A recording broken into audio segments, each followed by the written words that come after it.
Entrem, sentem-se e sejam bem-vindos ao Khan Show, o podcast que quebra a roda do Dharma. Eu sou o Fê Gomes e estamos servindo nossa 5ª temporada para vocês. O anime da vez é Death Parade e estamos trazendo nosso último episódio. E eu sou o Nate, liberando todas as minhas emoções e recebo aqui pela última vez no último drink com aquele tira-gosto, a Vizedek e a Ritinha. Oi. Meninas, primeiramente, obrigado por vocês terem aceito e ter participado com a gente até aqui. Cada temporada é sempre uma alegria e um desafio, né? Porque é bastante coisa, pô. A gente tá meses junto gravando já, quase 3 meses. Eu que agradeço o convite, pô. Ó, legal. Anime novo, podcast divertido, é muito bom. Com certeza.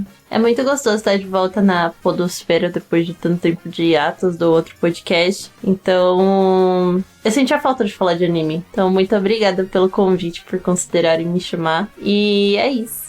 Imagina. Foi um prazer poder ceder esse espaço, né? Tipo, nosso espaço, trazer vocês pra cá e muito gostoso. Faço das palavras do Nate as minhas também. Estou contemplado pelas falas do camarada. E a gente parte, então, pra última sinopse de Death Parade.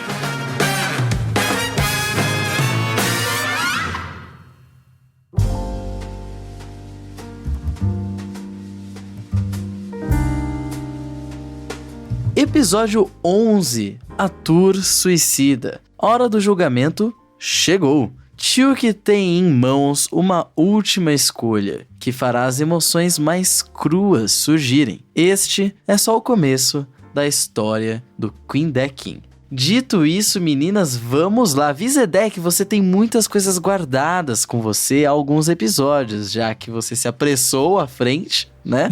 Eu fiquei ansiosa, eu sou uma pessoa muito ansiosa. Compreensível. Inclusive, eu tô ansiosa pelo Khan Show do Bilhão, eu mal consigo respirar aqui. Então vamos lá. O que você achou deste último episódio como um fechamento de Death Parade? Eu achei uma pegadinha do malandro. Epa. Pegadinha do malandro do Dekin, mano. Pegadinha do malandro do Dekin. Ele deu uma opção falsa pra Tyuki. E o Ginty fez a mesma coisa.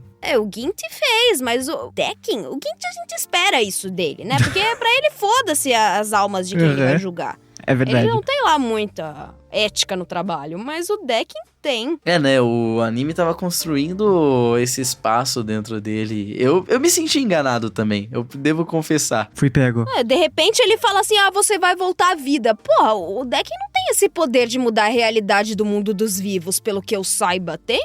Pois é, né? É que planta a primeira sementinha de dúvida, né? Será que é tipo real ou fake, né?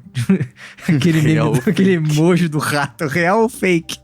E ainda mais se ela tá morta há tanto tempo, pelo que dá a entender. Mas até aí ele fala que, tipo, todo mundo ia esquecer que ela morreu, ela esquecia que ela morreu, era a situação perfeita, assim, é tipo um refez totalmente. Mas sei lá, eu tive minha suspeita logo que ele falou, porque de graça, assim, na bandeja, pô, deu o controle na mão dela, cara. Isso me lembrou aquele filme lá, A Caixa. Não sei se vocês já viram. Se você apertar aqui, alguém vai morrer, mas você vai ganhar 1 milhão. Uma coisa assim. Exato. É literalmente esse dilema no filme, né? Só que o do filme é um pouquinho mais fútil, né? Isso aí é a Tyuki que fez uma besteira e ter a chance de voltar à vida. E assim, é uma chance dela apagar uma coisa que ela se arrepende e poder voltar pra uma pessoa que ela sente muita falta. Mas na hora que teve essa parada de, mas outra pessoa vai assumir o seu lugar, né? Vai morrer. Eu fiquei, isso aqui é o teste da menina, sabe? Ali eu já fiquei meio... É o mesmo teste que a Mayuna.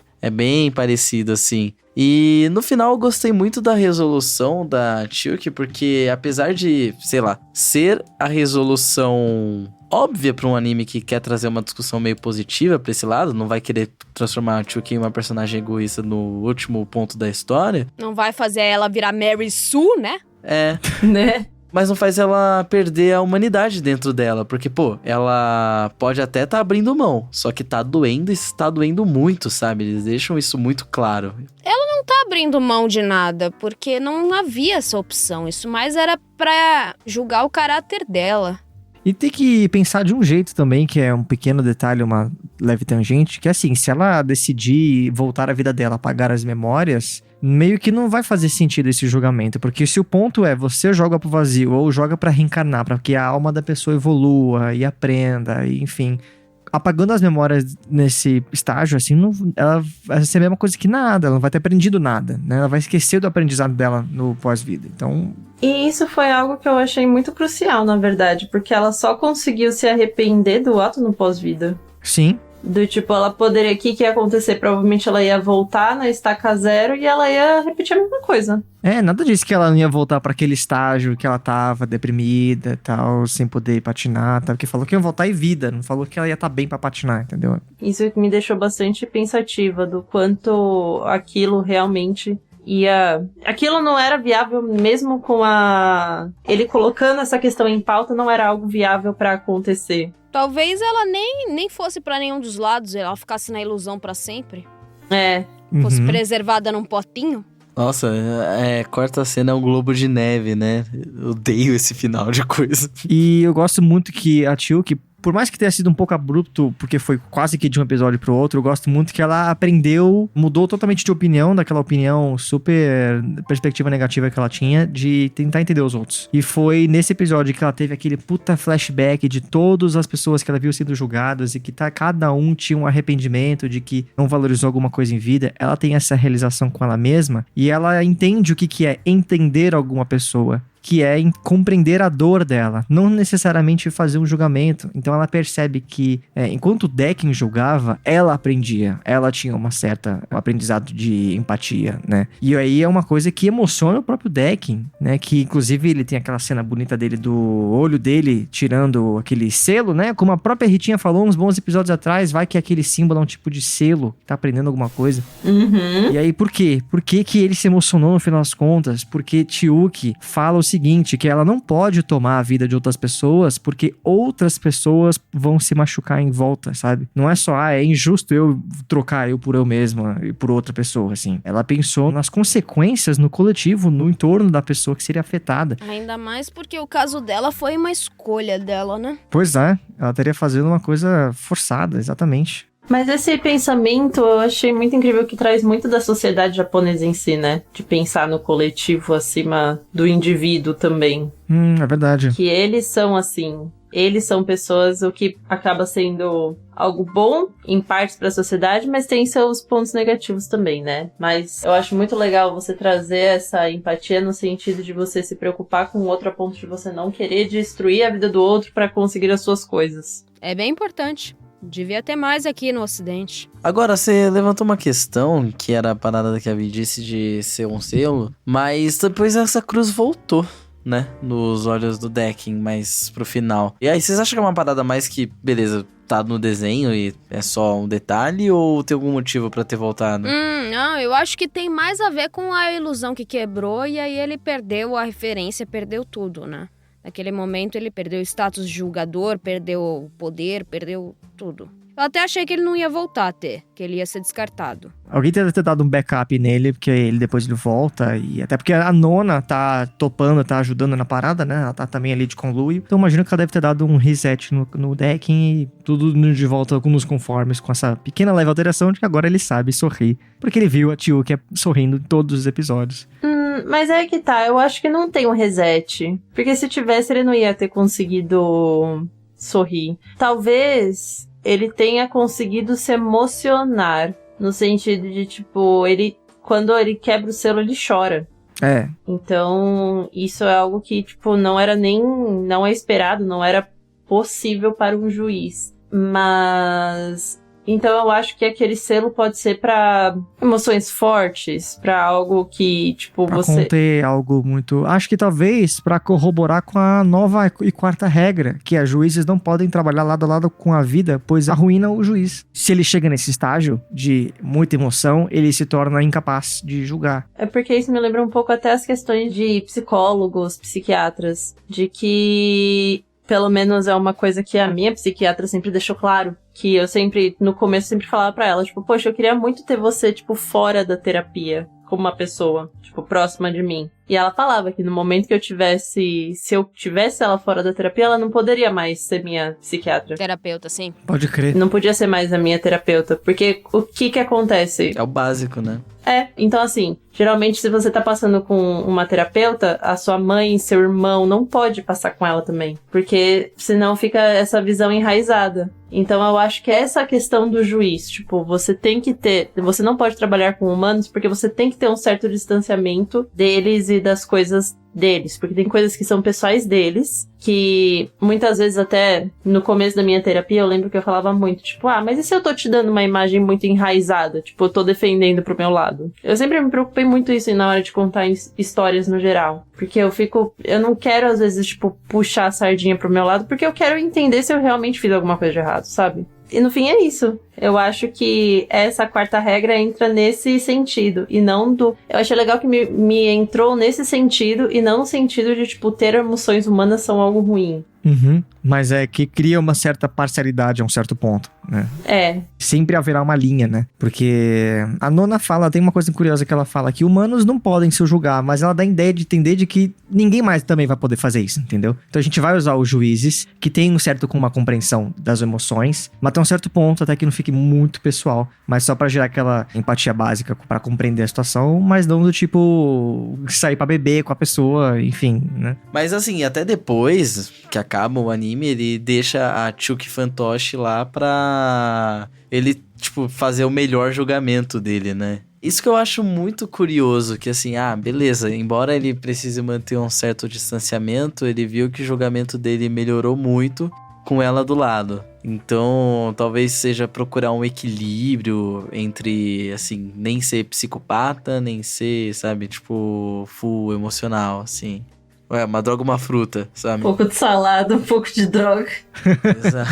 Inclusive, essa questão dela manequim é um detalhe fantástico, cara, que em todos os créditos finais, a última cena do crédito final, aliás, da abertura, no caso, né, é o colo da Chuki segurando os bonecos. E nesse, é ela manequim. Dá pra ver a leve diferença na tom de pele, as juntas dos manequins. Lindo, lindo, lindo, lindo demais. Foi bonito demais. Outra coisa que eu acho legal quanto a isso é que eu acho que eles foram muito sensíveis em colocar a Tiyuki como manequim, porque se a gente lembrar, o Dekino não lembra das histórias das pessoas. Ele pode montar os personagens, ele pode montar os manequins, mas, tipo, ele não lembra quem era quem. Então, ele deixar a Tiyuki daquele jeitinho é a mesma coisa que dizer que, tipo, ele não... Eu senti que terminou com ele não precisando mais esquecer, porque ele pode levar até as memórias dos julgamentos antigos pros próximos. Eles viram que, tipo, isso é algo que acrescenta. Não é um juiz oco que vai fazer dele um bom juiz. Na verdade, ele precisa passar por diversos julgamentos, passar por diversas situações pra saber o que aplicar melhor no próximo. Que era até o ponto, por exemplo, quando ele desafia a Tiyuki falando, tipo, você pode renascer, e ela lembra dos julgamentos. E ela fala, tipo, eu vi tudo aquilo, eu não tenho como ignorar tudo isso e falar que, tipo, que eu sou mais importante que outra pessoa. Então eu achei que nesse ponto, tipo, foi algo que cresceu muito. Eu espero, inclusive, que o Ginchi tenha aprendido alguma coisa também. Que ele também tava numa situação similar. Fez uma bonequinha Kokeshi da Mayu, também fofíssimo. Eu senti ele meio amargurado da Mayu. Do tipo... Nossa, você fez uma escolha bosta, assim. Ele fez aquilo... do tipo, ele fez aquilo, mas, tipo, não era exatamente o que ele queria fazer. Ele sabe que ele passou do ponto, sabe? Acho que a parada dele era mais ele querendo provar pra ele mesmo ainda, sabe? Porque no final ele fala, ela não voltou? Até ficou uma frase meio estranha, né, do cara do elevador perguntando pra ele, tipo, ela não voltou? Ele, tipo, como assim ela não voltou? Como você esperava que ela voltasse e foi mandada pro vácuo a menina, sabe? Nem todo mundo vai tomar a decisão mais sensata. Sensata, vírgula, né? Porque vai de cada um. Falando em vácuo, a revelação desses últimos episódios de que os juízes são feitos com as almas que são jogadas no vácuo. Nossa, eu fiquei meio... meu irmão. Sim. O episódio abre com isso, velho. Sim. Que porra é essa? Como assim, truta? Significa que qualquer um que caiu naquele buraco vai poder voltar como juiz e não vai ter a menor ideia, tá ligado? Uhum. Isso é muito sinistro. Você voltar como juiz é o quê? Acaba sendo, tipo, É convocado como mesário, entendeu? Tá pagando literalmente os pecados, meu Deus. Você literalmente tá lá embaixo. Falar, a analogia do mesário tá bem precisa, né? Eu acho que é isso mesmo. Encerrou o assunto, Nathan conseguiu resumir bem, matou 5 minutos de programa. Sim. Acabou o podcast, acho gente. que- Tchau. Foi, porra. Agora tá explicado por que seria uma má coisa quem Ir pro foi vácuo, vazio. né? É. O que acontece com quem vai pro vácuo? Vai voltar sendo mesário. O som do elevador no vácuo não faz tim, faz pi. Nossa senhora! Mas agora, tipo, voltando um pouquinho pro sério, se eles são fragmentos de pessoas que foram pro vácuo, eles são pessoas que morreram. Sim. Eles já tiveram a vida, mas eles não têm mais essa proximidade com a vida de quem recém morreu. Eu não peguei tanto como, eles são literalmente as pessoas que morreram, mas tipo um amálgama de energia vital, um negócio assim, sabe? Eu entendi como se fosse as almas. Eu acho que o óculos, ele fala que juízes são fantoches das almas do vazio. Então, tipo, de novo, mesário, alguma coisa, escolhe alguém lá, tu vai sentar nessa porra por sabe quanto tempo, encontrar o pior tipo de pessoa na fila, De entendeu? 4 em 4 anos você vai passar por isso. Festa da democracia, no caso, a festa da... A festa da democracia no Kindeck aí, que legal. E aí a gente pensa, alguém foi primeiro? Quem foi primeiro? Deus foi o primeiro e, tipo, sei lá, mano. Quem veio, o ovo ou a galinha? Se Deus é o primeiro juiz e ele morreu, o primeiro a morrer, então ele é o quê? Abel? Caim matou Abel. Abel foi pro vazio. Eu gosto muito do nome do livro e que traz também toda essa ideia do eram os deuses astronautas. Não. Mas Vou trazer, são alienígenas. Não. Aliens! Tudo alien. Eu acho que é uma parada, tipo, Deus estava lá, tudo eu nessa porra. Aí ele fez um. Aí ele falou de novo, tudo eu nessa porra. Pera, eu fiz um, eu posso fazer vários. E aí ele foi embora. Todo poderoso. Chega pra alguém e fala, você aí, toca essa merda. Cansei. Vou tirar férias. Nossa, falando em todo poderoso, agora imagino que a primeira pessoa, o juiz, devia ter que fazer todas as funções que tem ali. E aí, falando no todo filme Todo Poderoso, né, do Jim Carrey, eu lembro daquela cena que ele toma café, ele digita lá as preces, Sim. rápido pra caralho. Sim. E mesmo assim não dá conta. Compila a memória, joga isso aqui, joga vazio, inferno, escroto, uma bosta, uma pessoa legal, vai pra cima e pra baixo. Aí acho que quando ele entregou na mão de todo mundo e vazou, foi porque ele tava com o quê? Com burnout. Então ele não é culpado de nada, tá tudo certo. Deus burnoutou. Deus burnoutou. Mas será que ele burnoutou ou ele só passou pra um outro plano pra fazer outra coisa? Seriam os deuses Gen Z? Não, eu acho que, pensando na mesma roda, quem sabe a roda dele esteja num macrocosmo, tipo, a roda dele seja uma roda externa, passou pra outro plano e deixou os humanos cuidando da própria roda? Cada um cuida da sua própria roda. Como o mundo seria bom, né? Se cada um cuidasse da sua própria roda. Tem uma amiga minha que quando ela era nenezinha, a mãe dela dava pra ela uma bolsinha que tinha a fralda dela, que ela tinha que andar com a bolsinha. E ela falava, a fralda é sua, você tem que carregar. Eu troco, mas a fralda é sua. Então eu lembro muito disso. Tipo, caralho, mano. Minha filha empreende desde os 5, tá ligado? Meteu Caraca, essa com uma mano. criança de 2 anos. Meteu. E aí nasceu o Kid Investor, né? Nossa. Eu contei que ele é meu vizinho. Nem fudendo! Ele era meu vizinho quando eu morava com os meus pais. Meu Deus. Ele era apaixonadinho por mim quando eu era Meu criança. Deus. Nossa, mano! No último episódio, a gente tinha discutido sobre a posição da mãe da Chuuki em relação ao acontecido, né? E ao estado emocional dela. E eu tinha sugerido que o posicionamento dela, quanto à frase que ela tinha dito de eu ficava feliz vendo você patinar, era uma parada de posso ficar feliz vendo você fazer outras coisas também, ter outras coisas na vida. E não, né? Nesse episódio, a gente vê que era realmente uma parada... Não tinha aprendido. com Cuzona, a patinação mesmo. Foi uma parada meio cuzona. E, tipo... Ela mesma não enxergava a filha fora da patinação, porque eu acho que é algo que, pensando assim sobre isso, eu relacionei por muito tempo, até quando eu fazia a faculdade de artes plásticas, eu sempre desenhei. Então, quando eu parei de desenhar, a minha mãe e os meus pais levaram muito a entender de que aquilo lá não fazia mais parte de mim. Eu lembro que minha mãe brigava comigo, que ela falava, nossa, antes eu via você desenhando, brincando com caneta, hoje você só fica nesse computador. Minha mãe já falou isso pra mim também, só que eu não parei de desenhar, eu só mudei, coloquei em outras áreas também, mas não parei de desenhar. Bom, quem diria que ficar no computer me desse um trabalho, no final das contas, né? Não, mas é porque o meu era profissional, né? Eu fiz faculdade de artes plásticas, então pra ela era literalmente, tipo, o que você tá fazendo nessa faculdade se você não produz mais arte? E literalmente a faculdade me travou, então eu literalmente parei. Então é algo que, tipo, os próprios pais às vezes falam isso no sentido de tentar incentivar. Tem um efeito contrário. Então é algo que, tipo, você falava da sua filha por conta disso. Então, tipo, quem é sua filha se não mais a patinadora? Quem era eu, além da... Tipo, se eu era a filha artista, e eu não sou mais a filha artista, eu sou só a filha que faz faculdade de artes. Então é uma frase muito cruel, mas ao mesmo tempo, tipo, eles mesmos não entendem essa frase. É um negócio que eu acho que muita gente vai sentir ao longo da vida, porque a gente tem essa ideia de que quando a gente tá se formando como pessoa, como trabalhador, seja o que for, a gente tem um propósito, tá ligado? Que a gente tem essa habilidade que a gente descobre normalmente ali na adolescência, tem que explorar ela e fazer a nossa vida em torno disso. Sendo que, cara, a gente simplesmente não conhece toda a nossa potencialidade, todas as coisas que a gente pode vir a gostar e ser bom, ou gostar e ser uma merda, mas simplesmente porque não nos é dada a oportunidade de tentar todas essas coisas, seja por limitações físicas ou de acesso, monetária, financeiras, sociais. Isso eu gosto da minha mãe. Ela falou, não se limite, nunca se limite. Se você quiser fazer alguma coisa, vai lá e faz. Se você conseguir tirar dinheiro disso, ótimo, lucro. Mas não se limite, não. Eu tava vendo hoje, não sei se vocês conhecem, é um conto do Junji Ito. The Enigma of Amigara Fault. Ah, o buraco, né? É, você já viu sobre esse conto? Sim.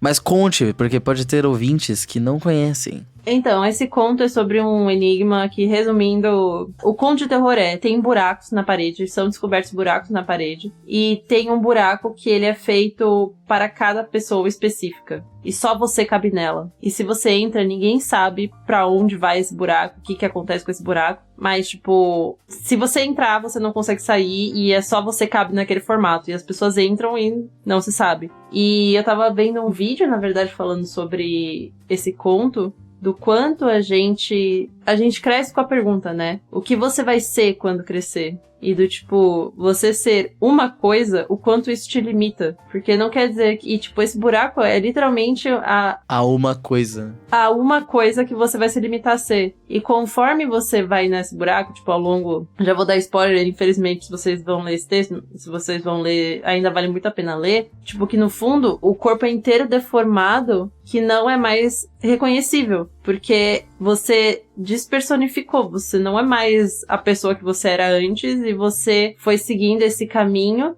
e foi se moldando nele e apenas nele. Então, é muito louco isso, de pensar. E, ao mesmo tempo, isso é uma escolha. Você escolheu entrar naquele buraco. Você escolheu seguir aquele único caminho. E você não é destinado a isso. Ninguém te forçou a entrar lá, vamos dizer assim. Tem alguns que sim, mas tem outros que, tipo... Quando você encontra com isso, você ainda tem a liberdade de falar não. Eu acho muito louco isso de o quanto as nossas profissões nos definem antes da gente se definir por si só. Porque eu não sou o que eu trabalho. Eu sou muito mais do que eu trabalho. Mas agora vai perguntar pra alguém, tipo, quem é você? O que você faz? E a pessoa, tipo, costuma responder, trabalha... Eu sou advogado, sou doutor, me chame de doutor Renato. Exato. A pessoa passa isso logo no começo. É engraçado você mencionar esse conto. Eu nunca pensei muito a fundo nessa questão, que é muito interessante. Agora, parando pra pensar, acontece o seguinte no conto, né? As pessoas são atraídas pro buraco que estão nessa montanha, né? Ela é uma coisa até meio alucinante, assim, elas são compelidas aí até o buraco. E aí, em que parte do mundo você vai encontrar uma coisa que seja, sabe, feito pra você, sabe? Tá o personalité. Nossa, eu tava prontíssimo aqui. Sabe, em que lugar do mundo você acha uma coisa que tem a sua cara, tipo, tanto assim, e você você, na nossa vida, e que a gente tenta se encaixar em alguma coisa, eu entendo a vontade de você querer se jogar nisso, né? Mas os perigos são justamente o que acontece no conto, né? Você se molda nisso e não tem volta, né? Você perde a... Fear of missing out. Pois é, você perde a capacidade de voltar, porque quando você tá no buraco você não consegue sair, e você vai ser aquilo pra sempre, e você deixa de ser uma pessoa que teria 1000 possibilidades e vira só uma massa irreconhecível.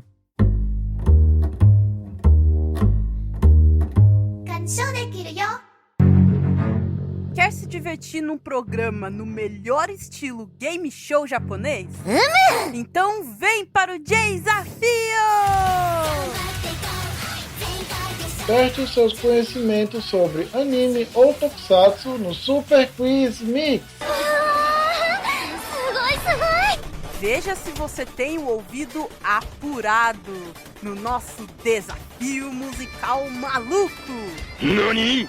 Solte a sua voz no Quem Sabe Canta, Quem Não Sabe Arranha.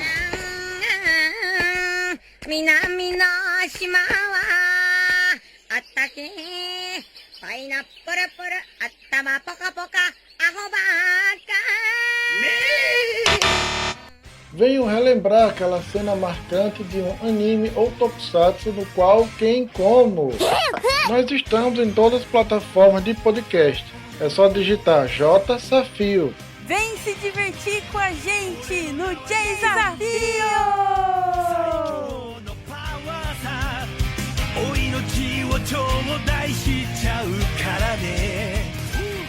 ご覧のスポンサーの提供でお送りします。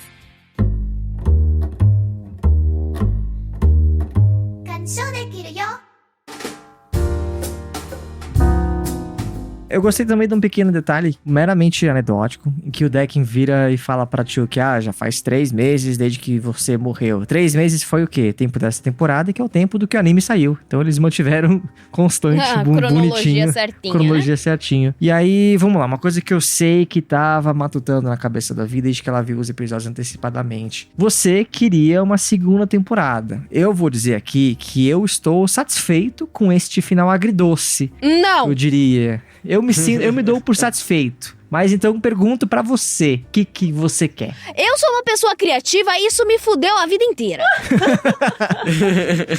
Eu sou criativa no ponto patológico da coisa. Então, Vizedek, você tem aqui o seu direito de resposta, se você quiser, e dar a sua sinopse para a segunda temporada de Death Rage. A Tiyuki não volta, beleza? Ela deixou o arco dela. O próximo arco seria o arco dos próprios seres do pós-vida, né? Explorando quem é o Oculus, o que aconteceu, onde foi Deus, uma revolução. Yay, revolução! Todos os experimentos da Nona, uma revolução pelos direitos trabalhistas do Deck. No Queen Deck. Que tá precisando. Eles querem fazer uma formalização ali, Sim, sindicato. A nona com novos experimentos. Eu concordo que tem coisas questões que a gente levantou e não foram fechadas. Tipo, o Gint, por exemplo. Tem muita coisa ainda que a gente poderia ver do Gint, tranquilamente. O maluquinho do elevador, a gente pode entrar nele. Eu queria muito saber mais sobre o trabalho da moça com crânio de caveira lá, sabe? Sim. Então, a segunda temporada podia ter tudo isso. Podia ser mais focado neles do que nas histórias das pessoas. Lógico, podia ter um episódio ou outro na história pra ser um plot device de algum personagem do pós-vida. Uhum. Mas tem muita coisa pra acontecer se tivesse mais temporadas. Não sei se você concorda, mas assim, eu acho que a discussão pelo menos a discussão principal, que foi tema desse podcast, sobre julgamento, sobre sentimentos, a importância disso na hora de tomar suas decisões, eu acho que essa temporada ela cobriu muito bem. E eu acho que se tivesse uma segunda, concordo que teria que ir mais no sentido que você tá trazendo mesmo. É mais world building e lore, sim. Mas fazer plot do anime mesmo, né? Aí eu acho que não expandiria muito a discussão que a gente tá trazendo aqui, mas talvez... Não, seria outra coisa. Seriam outras discussões, na verdade. Seria mais... pudesse abordar abordar, tipo, significado, né? Por exemplo, se essa abordou ética, moral, etc., e a outra aborda significado, a raison d'être, Nathan. É verdade. Voltamos. Aí, então, Madhouse, se você estiver ouvindo este episódio desse podcast, você sabe até quem contratar pra sua equipe de roteiro. Isso que eu acho, tipo, foda, que ao mesmo tempo que eu vejo uma segunda temporada, obviamente, por conta das pontas soltas, eu vejo, na verdade, eu estaria muito mais satisfeita com, sei lá, uma entrevista do diretor explicando e falando um pouco dessas pontas e desse, tipo, comentando as coisas, tipo, você imaginou uma próxima temporada, Eu já sou o contrário. Eu já vejo o contrário. Eu não gosto do criador falando sobre a obra tem que falar por si mesma. Eu sou radicalmente nessa opinião que a obra tem que falar por si mesma. Pô, um monte daqueles final explicado, sei lá das quantas. Eu prefiro evitar também. Eu não acho que é um final explicado, mas, tipo, eu acho que eu queria bater um papo às vezes, tipo, se eu pudesse sentar numa mesa de bar, numa mesa, tipo, pudesse fazer a Maria Gabriela, assim, sabe? Tipo, um filme, um personagem. O que se você pudesse fazer sabe? Por que Death Parade? O Nate levantou uma parada e um filme, eu acho que ia caber o enredo da Revolução do Queen Deck muito bem, hein? Acho que um filme ali, quase 2 horinhas. Não, eu acho que o filme ia ficar rushado, porque tem muita coisa que dá pra ser explorada. Que a mente da Vizedec já montou. Vai que montar. a mente já montou a história. Eu tô falando que eu não montei totalmente, mas eu digo, eu sou criativa num ponto que isso me transtorna. E bom, né, a gente então não temos aí um sinal de uma segunda temporada, mas a gente tem que se contentar com o que temos. Então eu pergunto pra vocês, que nota vocês dariam pra Death Parade? Olha, a primeira vez que eu assisti, eu acho que eu dei 8. E agora, nessa segunda vez, eu daria 10, porque foi como se eu tivesse assistido a primeira vez e discutindo agora com vocês. Eu entendi muito mais coisas, eu vi muito mais coisas que fizeram sentido e ficou melhor ainda. Eu gosto de anime inovador, eu gosto de anime que sai da casinha, eu gosto desse tipo de anime. Eu daria 9 pelas pontas soltas e pelo fato de não ter ainda, por isso que eu não dou 10. Mas é um anime que tá bem alto no meu ranking. Eu gosto do sair do cotidiano. Não que Slice of Life seja ruim, não. Mas é que eu já vivo isso, né? Então, ter uma coisa que me faça sair do cotidiano, né? Da maçante realidade, já é uma coisa muito... Eu imagino que, como você até trabalha com isso, imagino que deve dar uma saturada, né? Eu imagino que você senta em casa pra assistir o que você dublou. Sim, eu assisto. E o pior é que eu tô com problemas que, por exemplo, a maioria da mídia norte-americana que tá saturada e com uma agenda política muito clara e definida, me enjoa. E assim, por exemplo, o Doutor Estranho, o segundo filme do Doutor Estranho, no primeiro frame eu olhei algumas caracterizações, já sabia como ia terminar a história. Então, me entedia muito essas coisas, porque eu sei como elas vão terminar pelas experiências do passado, por outras mídias que eu já assisti. Então, quando eu vejo uma coisa diferenciada, que vai pra outro caminho de pensar, já é uma grande coisa pra mim. Eu acabei de ver e ler uma entrevista do nosso Tatsuki Fujimas. Mais uma pedrada? E um negócio que ele fala, que quando ele cria a arte dele, o mangá dele, ele sente que as pessoas estão enjoadas de mangá average, de shounen de lutinha, dessas coisas.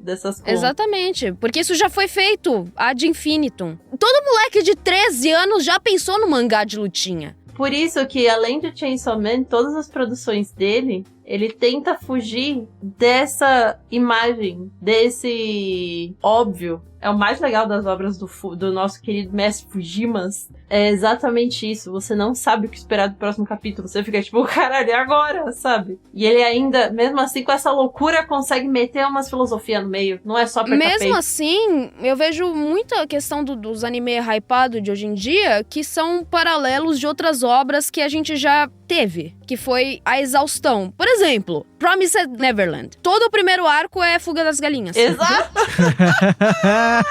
Exato! Meu, eu achava... Você sabe que no Otaminas a gente brincava falando exatamente isso. Depois disso que rola toda a outra discussão dos demônios e tal, aí sai um pouquinho do fogo das galinhas, mas A Mama é igual a dona da fazenda. Caraca, mano. Não, isso eu realmente não tava esperando. Eu pensei que você ia falar, sei lá, de Jujutsu. Você não tava esperando muita coisa, né, Felipe? Calma. Isso aí é foreshadowing. É foreshadow. Isso aí é foreshadow. Mas é aí que brilha muito a questão das obras originais, né? Sejam animes originais, mangás originais, porque dá essa liberdade de fazer uma coisa diferente, né? Muito se falou e no do ano fato já passado. de ser uma mídia que não é ocidental também. E que não tem uma agenda ocidental, e que não tem um ponto de vista ocidental, sabe? Que a gente tá cansado. E aí, ver animes originais, assim como ano passado a gente falou muito de Odd Taxi, de Sonny Boy, particularmente o Nate, ver Death Parade agora trazendo por um anime original, e eu até diria despretensioso, né? Porque dá pra ver que não é um anime de mercado, né? Não é um anime feito pra impressionar. Trazer essas discussões que são tão pungentes, assim, já é pungente pra gente na sociedade ocidental, né? Mas trazer assuntos pungentes pra sociedade que ele está inserido, pro contexto que ele está inserido, eu acho muito corajoso da parte do estúdio, muito corajoso da parte da direção. Então, pra mim é um anime nota 9 também. É 9 porque justamente eu acho que tem questões abertas ali que deixa aquele gostinho de quero mais e fica putz, por que não amarrou ainda, sabe? Mas de resto, super competente. Dá pra fazer. Ele deixou aberto porque ele quer deixar lá, quer deixar a porta aberta. Nate, falta a sua nota. A minha nota, honestamente, vai ser igual da sua e da Vi, também 9, pelos mesmos motivos. Faltou aquele último fechamento, mas eu particularmente gosto da sensação agridoce que me causa, de tipo, final, acabou uma parte, mas tem o resto, mas tudo bem se eu não for lá, porque o que foi resolvido aqui, eu tô satisfeito. É até algo que eu tava pensando, lembrou muito os finais, não sei se vocês já leram Murakami, me lembrou muito os finais dos livros do Haruki Murakami, que são meio agridoces, e muitos acabam, na verdade, com meio que pela metade, assim. Não necessariamente você não sabe qual vai ser o próximo passo do personagem, mas você sabe que ele aprendeu muito pelo que foi passado da história, sabe? E agora ele tem um caminho mais certo a seguir, então você sente uma segurança maior. Então eu gosto dessa sensação de, tipo, o próximo passo fica a mim, sabe? Tipo, depende do que eu achar a partir do que eu julguei dele até aqui, sabe? Uhum. Me lembrou muito os livros dele. Os contos do Murakami, lembrou o final do O Incolor Tsukuru Tazaki e Seus Anos de Peregrinação, que é exatamente, o final é assim, é meio abrupto, mas não quer dizer que não seja um final, é só, tipo, a história continua pra quem quiser. Eu não sei, eu tenho muito uma questão de quando desliga o videogame, será que o personagem não vê? Será que ele sente? Eu matei o Crash. Então, se você não termina uma história, ele vai ficar eternamente em suspensão de alguma coisa. É como um acorde não terminado de uma música. A dissonância também tem a sua beleza, né? Tem, eu não tô dizendo que não tenha. Mas acabar a música numa coisa suspensa, quando você pode fazer um final de maestria, e pra você ficar muito melhor, e pro público também, e pra todo mundo, pro personagem, tipo, qual é? É que quando você transmite o seu ponto no resto do verso, eu imagino que eu possa sentir aí uma sensação de satisfação pelo ponto de vista do autor, né? Vou partir então pra última pergunta aqui pra gente encerrar, porque é uma questão que a gente faz aqui, que é o saque, né? Agora é o momento do saque. Quero saber o que vocês acharam do Kanshou, como foi participar, e se vocês acham que a experiência de participar aqui ajudou a enriquecer a experiência do anime. Porra, e como? Bastante. Tem que acabar mesmo? Acabou? Eu só tenho essa dificuldade de ser consistente em agenda e horários, porque além de tudo eu tenho meu problema de memória. Vizedek fica registrada como primeira convidada que assistiu os episódios além do que teoricamente devia e esqueceu que havia uma gravação. Esqueceu de vir. Eu esqueci de vir. Meia hora anteriormente eu falei, vamos lá gravar. Meia hora, tipo, no meio do caminho entre essa meia hora eu esqueci. Mas acontece, tá tudo bem. A gente se organiza pra isso. Eu tô me sentindo muito mal, por isso eu... Não, Relaxa. imagina, a gente tá tirando sarro porque realmente pra gente não tem nenhum problema. Tá tudo Mas certo. o Natan sabe que eu faria alguma coisa dessas, assim. É uma possibilidade. Questão de tempo. Questão de tempo.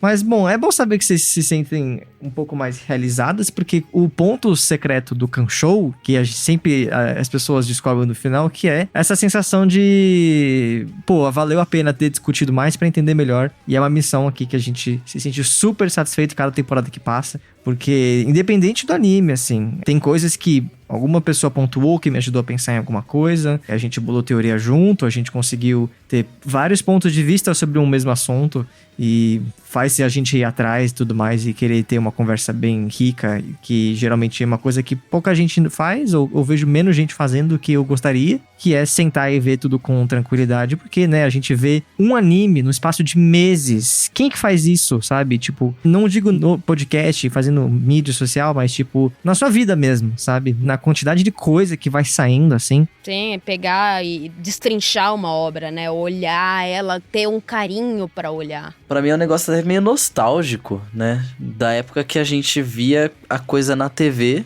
esperava uma semana pra ver o outro episódio e conversava, tipo, com o pessoal na escola. É, teoricamente era pra ser assim, mas desculpa. Não, mas... Não. Eu digo... não daqui, mas eu digo, tipo... Porque hoje em dia a gente tem essa parada do consumo pronto, consumo rápido, né? De Netflix estragando a Jojofeira, por exemplo. Ah, nossa senhora! Nem me fale! A gente sempre lembra que o Kanshou, o formato do Kanshou vem de uma parada de eu e o Nate tá cansado de ficar fazendo pauta toda semana, uma pauta nova, esgotando o assunto e não tendo mais o que falar e enfim. Outra que Kanshou, né, o nome do podcast foi escolhido em cima de uma palavra que é Kanshou, que é justamente apreciar uma arte com mais atenção, né? Dar mais atenção a alguma coisa. Então, mais uma vez, objetivo cumprido e muito obrigado, meninas, por toparem participar dessa com a gente.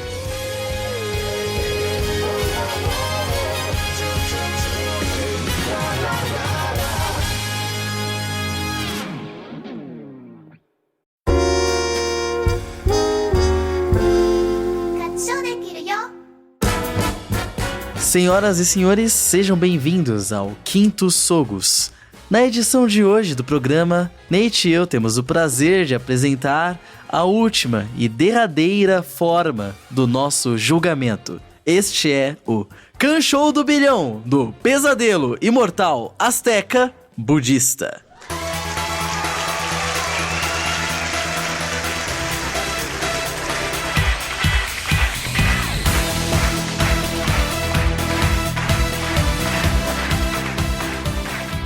Na edição de hoje, edição mais do que especial, aquela edição que vai encerrar a nossa temporada, devemos dizer que é uma edição diferente. Já tradicional aqui no Kanshou, na edição do Kanshou do Bilhão Imortal, do Pesadelo Azteca, que eu inverti a ordem budista, Nate e eu preparamos categorias de perguntas cada vez mais inescrupulosas, eu diria, não é mesmo, Nathan? Cara, eu tô com muito medo. Vocês não estão entendendo. Vocês estão fazendo tanta coisa aqui que eu tô aqui... Eu tô hiperventilando aqui, mano. Eu tô fazendo uma manobra de skate com a cabeça pra fazer fase pra esse programa pra ficar diferente. E falando em fase, nosso Kanshou do Bilhão do Pesadelo Mortal Azteca Budista é dividido em 3 fases. Cada fase trará uma nova forma de ganhar pontos jamais vista nessa temporada e que fará o jogo mudar por completo. E eu coloco aqui uma regra adicional que valerá por todo o programa. Se uma pessoa errar uma das questões, a outra poderá chutar, mas caso a pessoa erre a segunda que chutou, acabará perdendo 1 ponto. Existe aí um esquema de recompensa ou perda. E a gente parte então para a primeira fase, a fase da retrospectiva.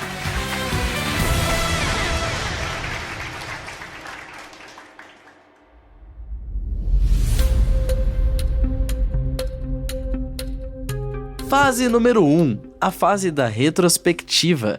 Nós teremos questões aqui sobre o podcast que vocês estão participando. Não são questões sobre o anime, mas sim sobre o Kanshou em geral, nessa temporada aqui. Mas assim, tirando os acontecimentos que ocorrem no podcast neste episódio, todos os episódios anteriores estão valendo. A memória de vocês será testada.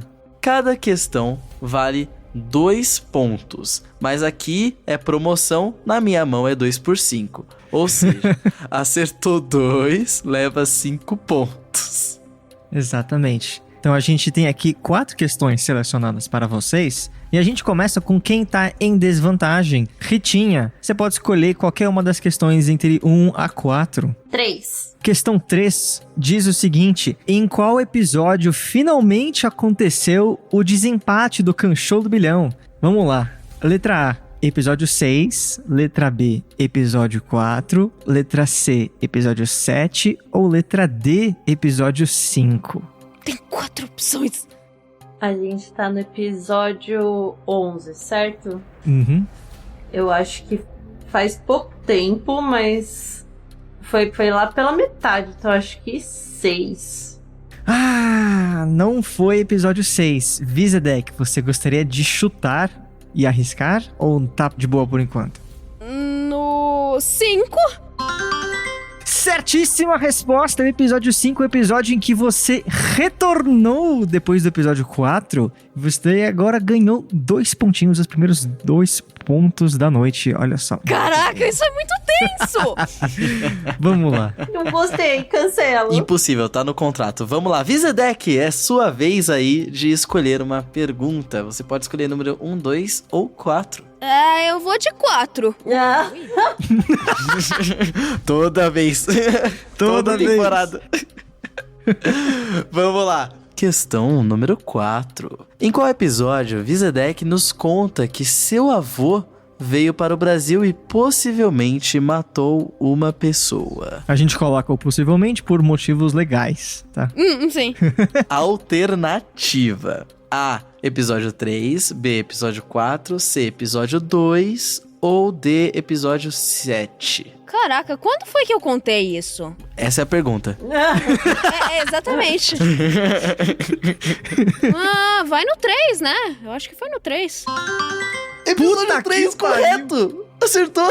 Porra, eu tô bem de chute, caralho. Vizedek se encontra nesse momento do Canchou do Bilhão do Pesadelo Imortal Azteca Budista com 35 pontos. mas vai ter que continuar, não dá mais pra ganhar. Dá, Ainda tem muita coisa pra rolar, não tem não? dá. Tem, pô. Tem. Mas Vamos lá. eu sou do tipo que desiste fácil, eu não tenho mais. Não desista! Já veio até aqui, Ritinha, Ai, meu tá tudo Deus, certo. eu tô nervoso. Ritinha, você pode escolher agora a questão número 1 ou número 2. 1. Questão número 1 diz o seguinte: quantos episódios tiveram a palavra morte no seu título? Letra A, apenas uma vez. Letra B, 3 vezes. Letra C, 4 vezes. Ou letra D, 6 vezes. Eu queria falar 3, mais 4 tem aquela brincadeira. Aí eu estou. 3. Ah, não, tinha que Se você tivesse chutado... A gente tem que revelar a resposta, não foi? É, eu revelei, porque eu sempre faço isso, porque eu sou um animal.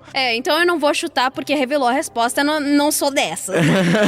É, vacilo nosso, acontece. Mas você já ganhou, já acertou Não, outras duas. vacilo meu mesmo, vacilo meu. Tá tudo certo, tá tudo certo. Vamos lá então, Vizedek. Você tem aí a questão número 2 para chutar, que é: qual episódio tem o maior número de trechos retirados para apoiadores? Aí é realmente um chute, porque esse é o tipo de informação que só eu e o Nate temos. Então vamos lá. Alternativa A, episódio número 2, B, episódio número 5, C, episódio número 7 ou D, episódio número 1.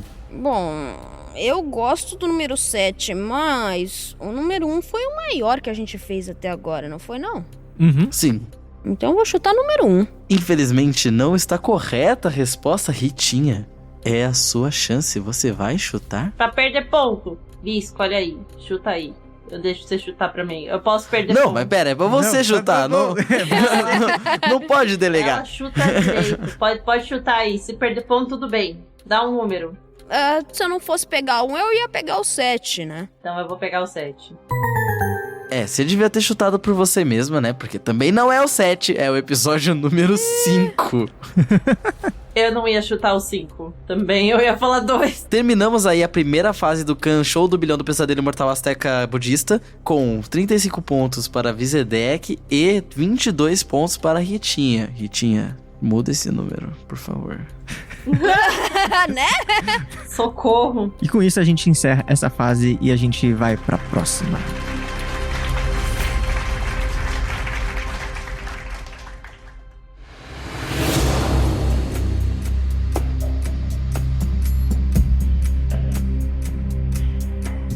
Começa aqui, então, a fase número 2, a fase da dublagem. Nessa fase aqui, a gente separa 4 cenas do anime, porém, com a dublagem em inglês. Ah, não faça isso. Apesar do nosso leve descontentamento com a dublagem em inglês, o objetivo aqui é desvendar qual é a cena ou os personagens que estão lá presentes. Cada chute correto, cada resposta correta, lhes dará 3 pontos. Teremos aí 4 cenas, podendo responder 2 cada uma e, obviamente, fica a oportunidade também de fazer chutes caso a pessoa erre. Vizedek, você pode escolher a cena número 1 até a número 4. Vou escolher a 1, vai. Cena número 1, rodando. Starting tomorrow, you will officially be Deckham. I am at your disposal, ma'am. 15th floor, is it? Pretty low, huh? Haven't I told you that has nothing to do with anything? But you're all the way up on the 90th. Yeah, of course I am. I'm in charge of this whole tower, after all. Hey, Chuckles, what are you laughing about? Last I checked, you're on the 20th floor. That's not much of a difference, is it? Nobody asked you! Ah, é a Nona, o Deckin e o Gint no elevador. E a Nona vai falar onde que o Deckin tá e o Gint tira uma com a cara do Deckin. Certa resposta, é exatamente, eles ficam fazendo piadinhas sobre quem tá no andar mais alto, andar mais baixo, não sei o quê, e levam um couro da véia. Da véia jovem, no caso, a nona jovem. Da véia. Da véia jovem. É, né? A minha nona. A nona. É isso aí, levou mais 3 pontinhos, então, totalizando 38 pontos, a gente parte agora pra você, Ritinha, que você pode escolher da 2, 3 ou 4. 3. Cena número 3, vamos lá. What? What is it? I can't even look at you. How could I have forgotten that of all things? What are you talking about? Think, Machiko, think real hard. That was a nice ceremony, huh? Yeah, you have to admit though, Machi really does play to win. Oh yeah, absolutely. Machi? She's Do always they mean been Machiko? that way. Machi sees something she wants and goes after it. You're not kidding, I hear her husband's a doctor. I'm so jealous. A successful husband and a hot boyfriend. Ah, isso daí é daquele primeiro episódio do casal, que eles brigam, que ele acha que a esposa tá traindo. Sim, e o que acontece nessa cena? É um pouco antes dela mentir e falar que realmente ela tinha sentimentos por outra pessoa, que ele acha que o filho não é dele. Tá tudo certo. É isso aí, primeiro episódio, quando o marido acha que tá tendo alguma coisa errada e ele ouve as meninas do banheiro e suspeita da sua própria mulher. Levando 3 pontinhos aí, seus primeiros pontinhos da noite, indo para seus 25. E vamos lá então, Vizedek, você pode escolher aí a cena número 2 ou cena número 4. Vou escolher a cena número 4. Out with it. What are you doing here? Whatever you want to call it, this isn't judgment! I have come to believe that the way in which we arrive at our judgments is fundamentally flawed. Is it? How so? The method that we employ, using extreme conditions in order to reveal the darkness within the soul. What if we are creating that darkness rather than just uncovering it? I'm sorry, ma'am, but I have true respect for people who have lived a fulfilling life. É depois que a Chuki fala pro Deckin que não é um jeito de julgar. E aí ele vai reclamar com a Nona, falando que talvez esteja errado. Que talvez não seja o que eles têm, mas que eles criam lá na hora, né? Ó, o dark coisa da alma. Certa resposta, exatamente. Quando o empregado tenta negociar com o patrão e dá tudo errado, mas dessa vez dá um pouco mais certo, porque a gente vê que a Nona até que tá querendo ajudar a parada. Então mais 3 pontinhos aí pra conta. Ritinha, para você sobra então a cena número 2. Você pode dar play agora. Tá bom. Have you ever heard the story The Spider's Thread? What? Why bring up that old tale? What's going on here? Kandata is languishing in hell, but the Buddha dangles a spider's thread down to him. He does so because just once, Kandata spared a spider's life. Kandata, who has long dreamt of paradise, begins climbing up the thread. However, many other sinners soon follow after him. Candida fears that the thread is going to break, and so he seeks to shake the others from it. Who cares about your damn story? Do you even get what's going on here? Esse daí é do Billiards, no caso, quando eles estão falando que é o jovem e o senhor mestre da sinuca. Eu não lembro direito o que acontece, mas que tem essa discussão sobre o fio da aranha e que ele fala de Buda. Eu não sei, eu acho que é isso. E aí, Nathan, está parcialmente certo. Tá parcialmente certo, mas não é este episódio. Então é da criança e do... que é um teste que a Nona faz com o Decimo. Exatamente, é isso aí. A cena que o Ginch se disfarça como a criança, e tem o manequim, que é o cara que tá estressado e que finge que lembra de ter morrido e passado por ali, e o Decken faz aí, conta a história, a fábula do fio da teia de aranha, porque que o cara queria subir e todo mundo começou a subir e se desesperou. Então é isso aí, episódio 5. Eu fiquei confusa que eu lembrei que tinha 3 momentos que ele realmente puxa as cordas pra impedir alguém, que é no do Serial Killer, do Billiards e esse daí. Todo mundo ganha ponto nessa rodada, porque vocês são muito boas, viu, Ritinha? Tá tudo dando certo. Mas vocês deram chá. Deu nada. Deu nada. Você lembrou. Você podia falar, não faço ideia do que tá acontecendo. É o que acontece. Já aconteceu. Então a gente encerra aí a fase número 2 com 41 pontos da Vizedec e 31 da Ritinha. A diferença pode parecer grande, mas dá pra alcançar na próxima fase.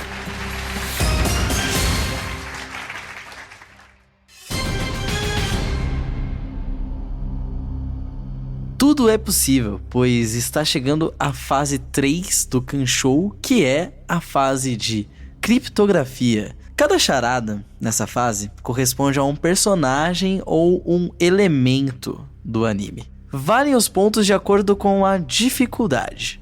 Os chutes valem a quantidade de pontos da questão, mas não tá perdendo ponto aqui, tudo bem? Então tá podendo chutar à vontade. Então só para recapitular, nós temos 3 categorias de criptografias e cada categoria tem 3 perguntas valendo 1, 2 ou 3 pontos que correspondem às suas dificuldades. A gente tem a categoria de biografia, que corresponde a personagens do anime. A gente tem a categoria número 2, que são de jogos, que são os jogos que os visitantes jogam ao longo do anime, da temporada. E as questões sobre o episódio final mesmo que discutimos hoje aqui. Então, vamos lá. Ritinha, você pode escolher uma categoria e uma das questões da categoria. Biografia dos personagens, certo? Uhum. Então, eu vou querer biografia.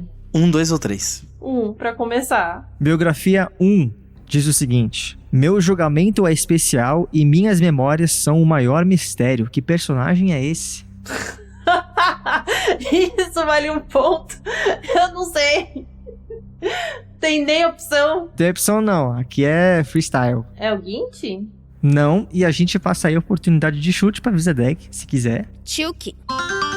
A Chiuki, exatamente, nossa personagem principal, praticamente. O julgamento dela está sendo especial, né? E ninguém sabe da história dela até o Ninguém último sabe episódio. até... Exato, é uma das coisas que mais demora pra se revelar aí. E teve tratamento especial aí na firma, então... Teve sala VIP. Teve sala VIP. Vizedec, você fatura 1 pontinho por conta da questão. E aí, enfim, você já pode escolher a próxima categoria e a questão. Vamos de jogos, vai? Número 1, 2 ou 3? 3. Jogos 3. Perder pontos nesse jogo é sempre melhor. Qual jogo é esse? Dica, não é o Kanshou do bilhão. Eu acho que é dos dardos, né? Tá pegando fogo, né, Vizedec? Eu queria saber o que acontece. A Vizedec, ela hackeou o Kanshou, ela tem acesso à nossa planilha, porque só pode ser, cara. Chutou certo. 3 pontinhos pra casa. Em jogos de dados, o seu objetivo é perder pontos o mais rápido possível. E essa perda de pontos é categorizada, né, dado de acordo com o seu acerto no tabuleiro. Então levou mais 3 pontos. Meu Deus do céu, tá pegando fogo. Ritinha, meu amor, vamos lá. 3 categorias: biografia, jogos e episódio final. Qual que vai ser dessa próxima questão? Episódio final 3. Episódio final 3. Lembrando que são coisas que aparecem no episódio final e todas as respostas estão neste último episódio. A pergunta número 3, a criptografia é o seguinte: sou o reflexo positivo das emoções que meu dono aprendeu. Não faço ideia. Ok, Vizedek, gostaria de chutar? Não tá perdendo ponto, então... Memória? Não. Infelizmente não. Nathan, qual é a resposta? O sorriso do Dekin. Ele é um reflexo positivo após o Dekin ter finalmente aprendido sobre as emoções humanas, coisa que ele aprende no final do episódio, inclusive tendo visto a Tiyuki sorrir ao longo do anime. Muito bonito. Vamos lá. Vizedek, você pode escolher aí uma das categorias novamente e um número. Vamos de Bio 3. Bio 3. Sou um parceiro quieto e gosto mais dos visitantes. O gatinho do Ginty. Correta resposta. Caralho, acertou. Vizedek não está para brincadeira. Não quero mais. Ritinha, vamos lá. Fogo. Você consegue. Qual é a categoria? Jogo 1. Jogo 1. Tira, põe, não deixa o Coringa ficar. Ah, é aquela da solteirona? Certíssima resposta. Certa resposta. Tá encostando, hein? Você tá de brincadeira comigo, né? Não. Sim, estamos. É um jogo. Estamos sempre de brincadeira. Um ponto chega mais perto. Vamos lá. Vizedek, escolha. Você pode escolher ainda, só pra você ter em mente, biografia 2, jogos 2 ou episódio final 1 e 2. Vamos de jogos 2. Beleza. Último jogo aqui. A criptografia é a seguinte. Meu maior poder é a família. O arcade. O que dizer? O que dizer? Está certo, né? O que dizer? Está certo, exatamente. O poder especial dos nossos personagens naquele episódio é summonar a família de cada um deles. Então é isso aí. A gente encerra então com a categoria de jogos, sobrando apenas uma questão na biografia e 2 no episódio final. Ritinha, aqui que vai ser? Qual? Tem alguma que sobrou 1? Do episódio final. Ah, 1 do episódio final, então. Episódio final 1 diz o seguinte: um toque e eu decido o seu destino. Ah, aquele controlezinho. Correta resposta. Certa resposta, viu só? É isso aí. Controle do Dekin, maravilha. Vizedek, você se segura porque Ritinha está chegando. Agora eu tenho Bio e episódio final de 2? Sim. Vamos de Bio. Me assemelho ao meu colega, mas me recuso. Ginty. De novo, correta resposta. É uma máquina. Eu não sei, eu tô me sentindo muito mal porque parece que tá fácil. Não sei o que tá acontecendo. Não tá, não. Fica tranquilo. Tô sentindo falta das opções. Tô aqui já hiperventilando. Eu tô hiperventilando aqui também, só que eu tô sendo kakoi. Olha só, a gente tá então com uma diferença de alguns pontos da Ritinha pra Vizedek. Eu vou propor o seguinte, só pra despirocar. Ritinha, se você acertar essa próxima questão, eu vou fazer você empatar com a Vizedek. Olha ela roubando, na moral. Não que a gente não pode ter feito isso em empatar. Que é a última de todos eles. O episódio final, a última criptografia diz o seguinte: um presente que conta uma história.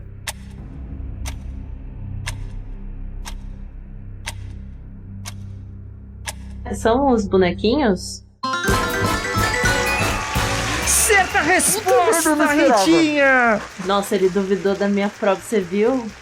Nunca duvide! Nunca duvide de você mesmo! Aqui é Corinthians, caralho! Vamos lá, Ritinha, você ganhou! Eu vou dar até tempo dele se recuperar pegando minha água. Eu já...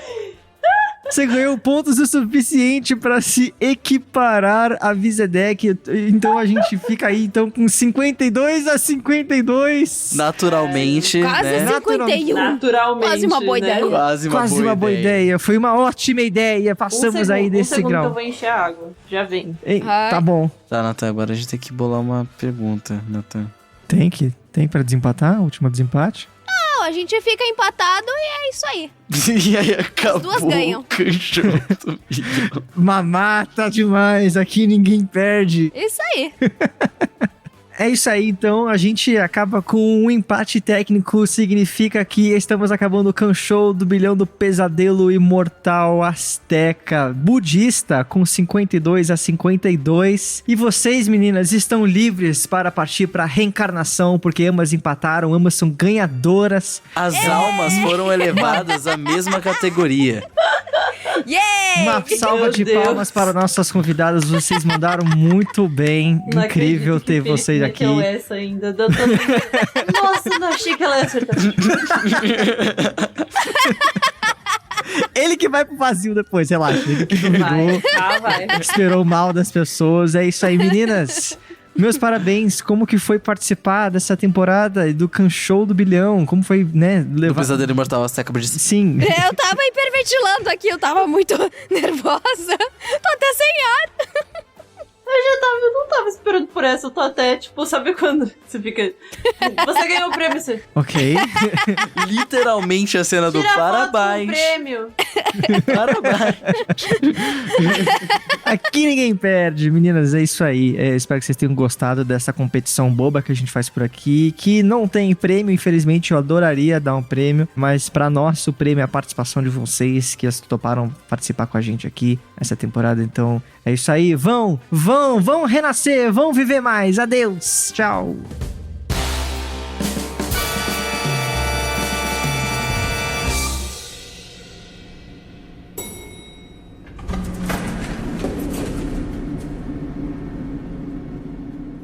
É isso. Acabamos o jogo. E... como é que fica agora? Agora vocês serão julgados. Reencarnação ou o vazio? Não, nada disso. Eu me recuso. Perdão? Você me ouviu bem. Eu acabei de ter memórias de uma vida que eu nem sei se me pertence. Enquanto você não esclarecer pra gente qual é a nossa verdade, esse julgamento não acontece. Eu tô cansado de não entender quem eu sou e qual é meu papel nesse buraco. Pois bem, apesar das minhas tentativas de manter o jogo andando, a situação parece não ter perspectiva de mudar. Então, se vocês fazem tanta questão, aqui vai. A dita verdade sobre vocês.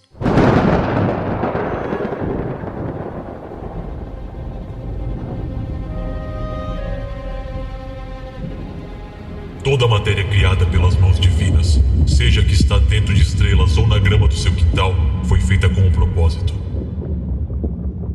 O Criador, que muitos chamam de Deus, forjou um sistema infinitamente complexo com intuitos além do que humanos comuns possam compreender. Porém, mesmo com sua onipotência, existem incongruências das quais não pôde prever. Bem e mal são dicotomias moralistas reservadas à sua espécie.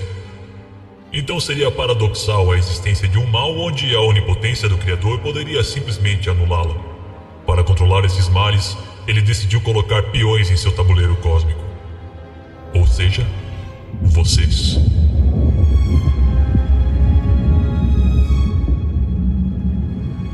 Peões que não teriam controle total de suas vidas. Vidas no plural, com memórias separadas para que não haja uma sobreposição sobre a outra. Peões que servirão a ele nesta e na próxima vida, e em quantas forem necessárias. A vida na máfia a qual vocês estão tão apegados é só uma ponta do que foi destinado como seu propósito. Aqui, vocês nunca seriam julgados como dito anteriormente. Vocês continuarão vivendo e revivendo, tudo em nome do equilíbrio dos cosmos. E agora, o seu tempo acabou. É hora de partir para a próxima jornada. Vocês presenciaram o avanço implacável do tempo, mas agora irão ver como é tê-lo na palma de suas mãos. Chega! Essa arrogância toda tinha que ser de um deus. Como ele ousa criar vidas e manipulá-las por seu propósito tão egoísta. Nossas vidas sempre foram e sempre serão nossas. E não importa o que você nos diga, mesmo que eu e o Nate tenhamos brigado por conta das ações em vida, elas ainda foram nossa escolha. Ninguém aqui é fantoche não. E antes que você nos diga que não teremos como vencer, eu não ligo! Esse ciclo vai acabar, por bem ou por mal. A gente vai lembrar de tudo. A gente te pega, ou você ou seu criador, não importa. Mas a gente vai estar lá, na próxima temporada do Kanshou.